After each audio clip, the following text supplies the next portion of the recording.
Hey guys, welcome to this video. So in this video, we'll be talking about the one and only turnaround strategist. If such a word exists, I do not know. If it doesn't, then I have just invented it. We'll be talking about Mteto Nyati.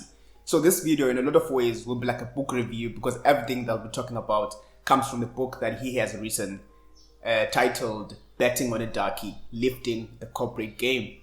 Mteto Nyati is currently the Chief Executive Officer at the South African IT company Allied Electronics Corporation, which is also known as Altron.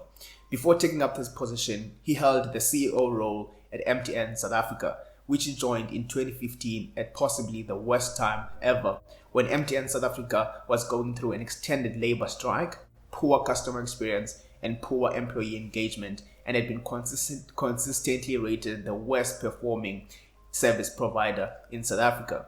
When he left this job in 2017 to take up the CEO role at Altron, MTN had taken up market leadership in all major South African cities except for Johannesburg. Before joining MTN, he was the managing director for Microsoft South Africa after a 12-year career at the computer giant IBM. Mteto Nyati was born on the 21st of December 1964. He grew up in a village called Plaza under the town of Libote in the Eastern Cape province of South Africa. Both of his parents were teachers. His mother taught grades 1 and 2, which allowed Mteto, together with his siblings, to start school as early as age 4. Even though his mother was a teacher, she, like most women in the villages at the time, raised poultry and pigs, and so Mteto, at only 8 years of age, had the task of commuting for 4 kilometers every morning to St. Barnabas Hospital to fetch leftover food to feed the pigs. He would set off on his journey as early as 5 a.m. pushing a wheelbarrow. This became so routine for him that a driver of a bread delivery truck started noticing him and would hoot twice to greet him as he passed. The Nyatis were a large family. His father had 6 children from his previous marriage, and when he met Mteto's mother, they had 4 children together. This made Mteto one of 10 siblings, living in a household of 12, including the parents. Now, given that he had older half-brothers, he didn't quite understand why he had to do all of the hard work. However, he does reflect that those long and lonely walks in the morning did shape him, and even to this day, he prefers his own thoughts and company more often than not. When Mteto was in grade 4, his father was asked to become principal of a new school in Tabase, 60 kilometers away from home. He accepted. This decision would change their family life in a lot of ways. When they left Mtlaza to live in Tabase, they left a lot of their comfort and luxuries behind. They left a home with carpets and a tank to live in a mud school with cow dung floors and fetching water from a river. But perhaps the most influential change during this time was that the new area had no infrastructure. The closest store was 10 kilometers away, and his mother saw an opportunity. She converted one of the classrooms to a general dealer store, where she would later sell clothing which she bought from Sparks in Mthatha. She then cashed in her pension and bought a Toyota Hilux to carry inventory for the store from Mthatha. Mteto and his half-brother, even though none of them had a license at the time, would wake up at 4:30 in the morning for their stocking commute in Mthatha, where they would pick up the village mail from the post office, the fruits and veggies from the fresh produce market, and milk from the dairy. The business grew so quickly that within 2 years, they had moved both the business and their home to new buildings. Over the years, more developments would come into the business, and with each development meant an improved life for the residents in the community around. These are some of the developments that led to lifestyle changes for the community. They were the first to get a landline telephone, which broke the distance barrier for residents who had relatives working in faraway places like Johannesburg.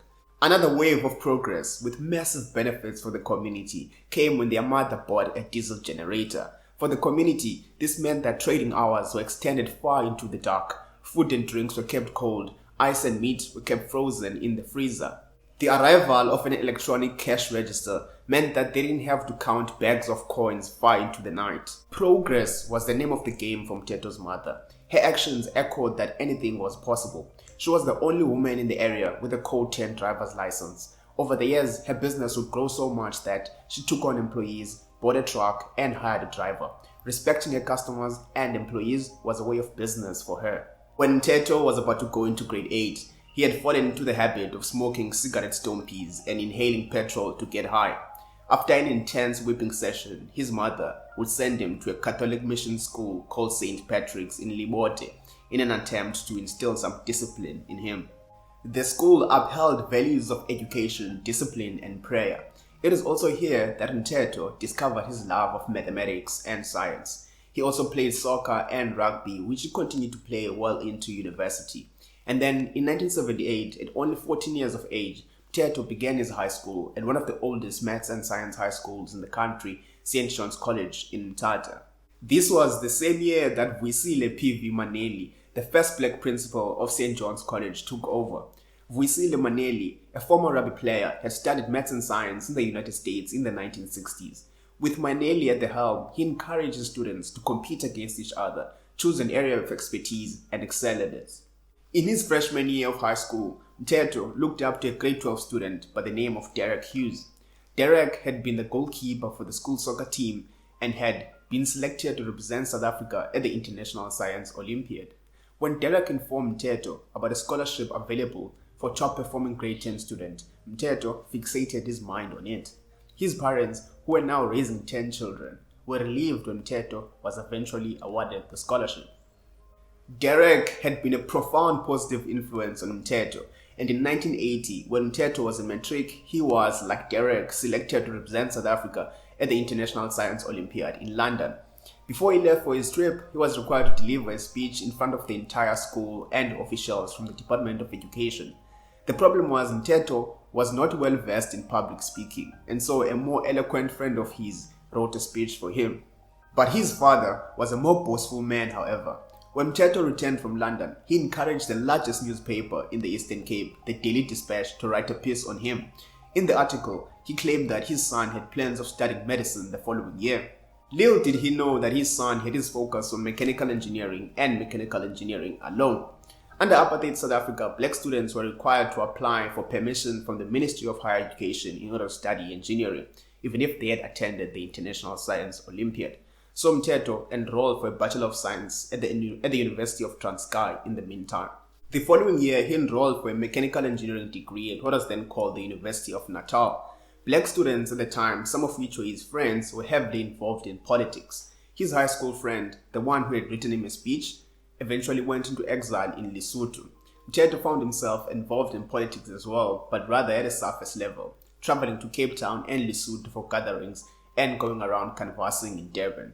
At the end of his first year, Afrox, the gas company, offered him a bursary, and at the end of his degree, he was offered a Rhodes Scholarship to pursue a master's degree in Germany. But his mother was not in good health at the time, and so Mteto, not wanting to move away from his mother, turned down the Rhodes Scholarship and headed for Afrox in Johannesburg instead.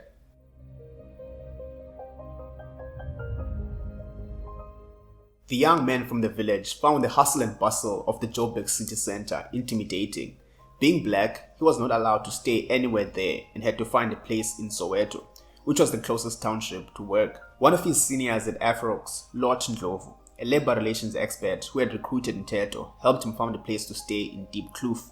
There, he shared a 2-bedroom house with a guy from Limpopo, and he took the Patco bus to work.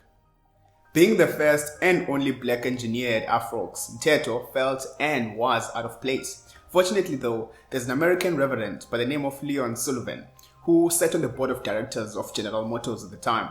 He had successfully managed to convince large companies operating in South Africa, such as General Motors and Afrox, to do away with the racial segregation in the workplace. This then meant that Mteto could use facilities such as the bathroom and the canteen with other white people. However, things were not all rosy. At the time, Afrox had no way of estimating their daily production in order to meet customer demand, and so Mteto was tasked with developing a system to solve this problem. Mteto did not know where to start, and there was no one willing to support him. He knew a bit about a programming language called Fortran, which was developed by IBM in the 1950s for engineering and scientific applications.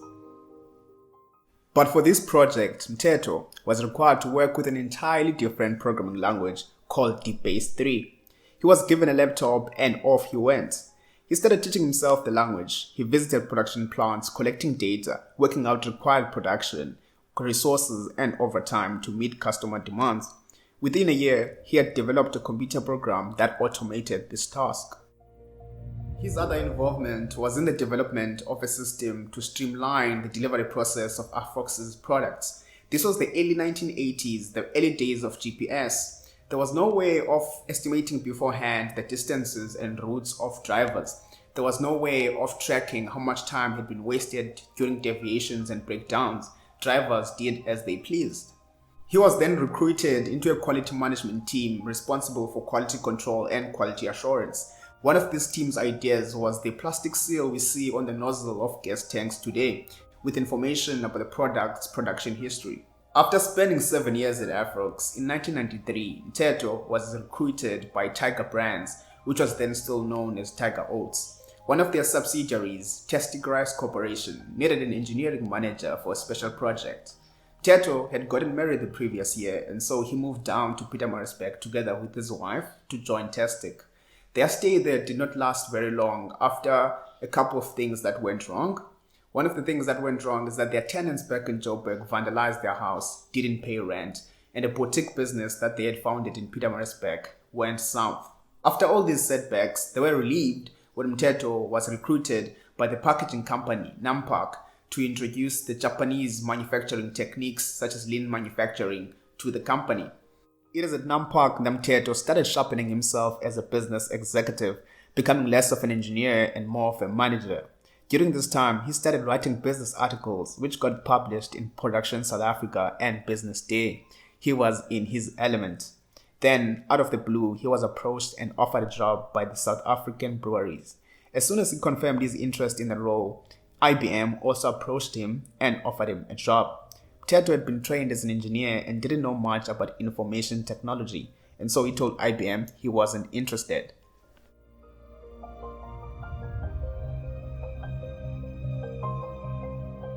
The HR executive from IBM was relentless. She told Mteto that IBM was not looking for someone with IT expertise.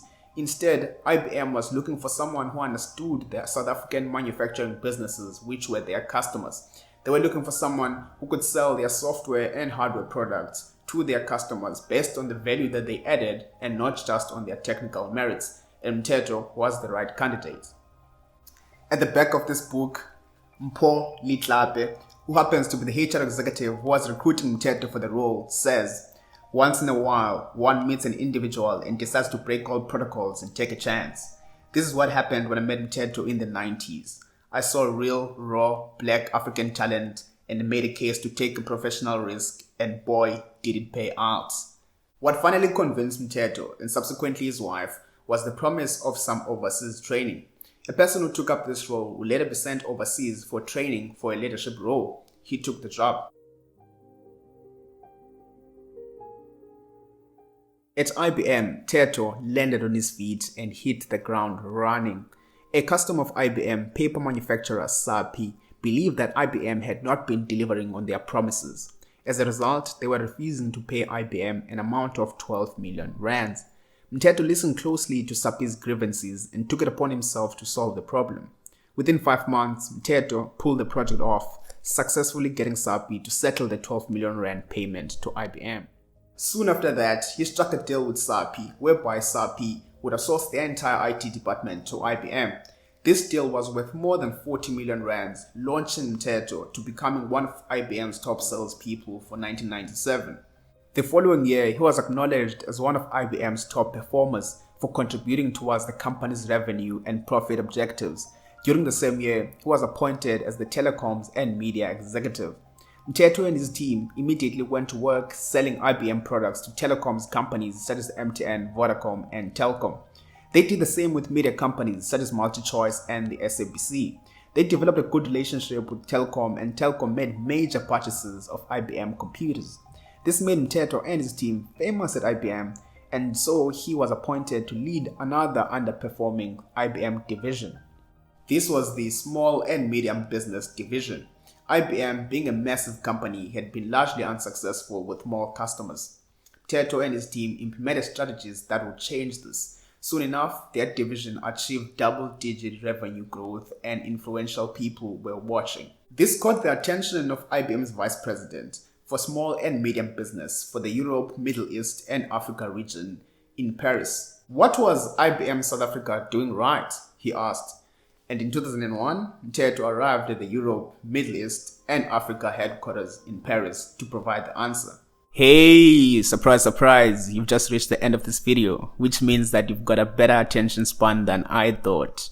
Well, if you enjoyed this video just as much as I enjoyed making it for you, may you please take a second to hit the thumbs button. It really helps grow this channel by allowing the YouTube algorithm to recommend this video to other people who may enjoy it as much as you have. And so, until next time, my friend, stay inspired.